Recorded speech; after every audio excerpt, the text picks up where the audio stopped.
Oi, gente, vamos gravar aqui hoje a nossa aula, mais uma aula online.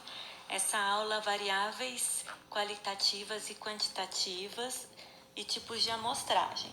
Essa aula, na verdade, era para ter sido antes da tabela de distribuição de frequência. Só que eu quis adiantar um pouquinho a distribuição de frequência porque eu tinha marcado a aula de laboratório. Por isso que eu passei ela para frente. Mas vamos lá então.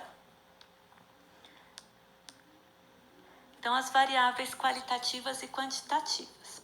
O que é uma variável? Então, as variáveis é uma condição ou uma característica dos elementos da população estatística que se está estudando. Então, pode ser classificada em qualitativas ou em quantitativas. Qualitativas pode ser por palavras, né? Vai ser por palavras, podendo ser ordinal ou nominal. Ordinal é por ordenação, ou seja, tem que ter uma ordem certa a se seguir. Exemplo aqui que eu coloquei, escolaridade. Eu tenho primeiro o ensino fundamental, depois o médio, depois o superior. Classe social, classe baixa, classe média, classe alta. Então tem uma ordem, tá? A qualitativa nominal, ela é sem ordem. Eu dei o exemplo do nosso tipo sanguíneo. A, B, O, não tem uma ordem certa a ser seguida. A raça pode ser branca, negra, amarela, não tem uma ordem a ser seguida. Quantitativa, através de números. Ela pode ser discreta ou contínua.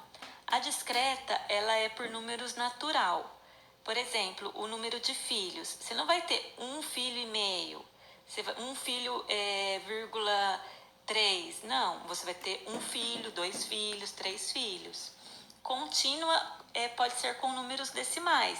Daí sim, exemplo, a nossa estatura, 1,68, peso, 58.400, tá? Então, essas são as qualitativas e as quantitativas, tá? Os tipos de variáveis. Só isso. Agora, vamos para a nossa amostragem. A amostragem aqui,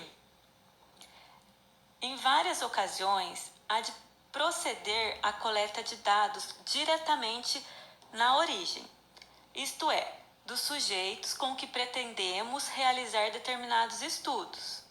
Em geral, não se tem acesso a toda a população em que desejamos estudar o fenômeno. Com isso, recorremos a uma amostra da nossa população de interesse, tá? Então, nem sempre a gente pode fazer uma pesquisa 1 a 1.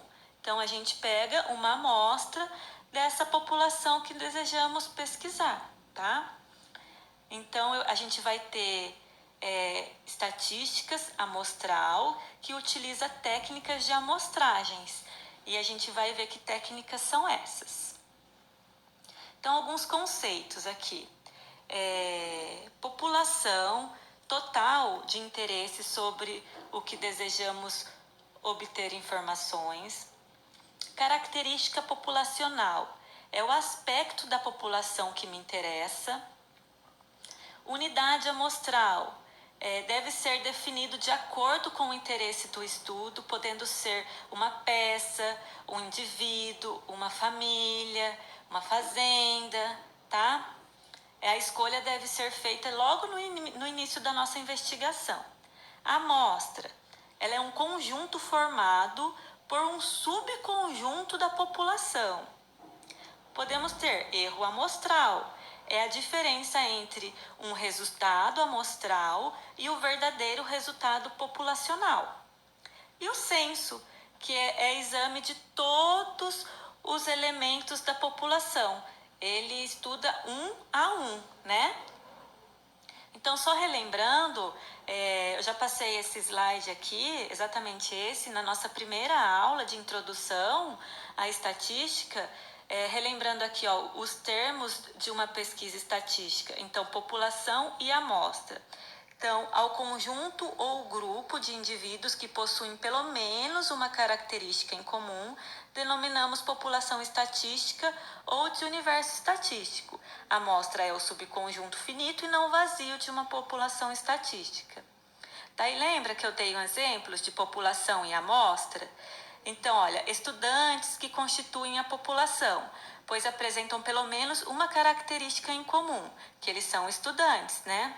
Amostra: apenas os estudantes universitários.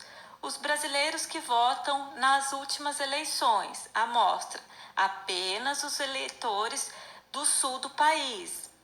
As peças produzidas na indústria no último mês. A amostra: apenas peças produzidas na última semana, tá?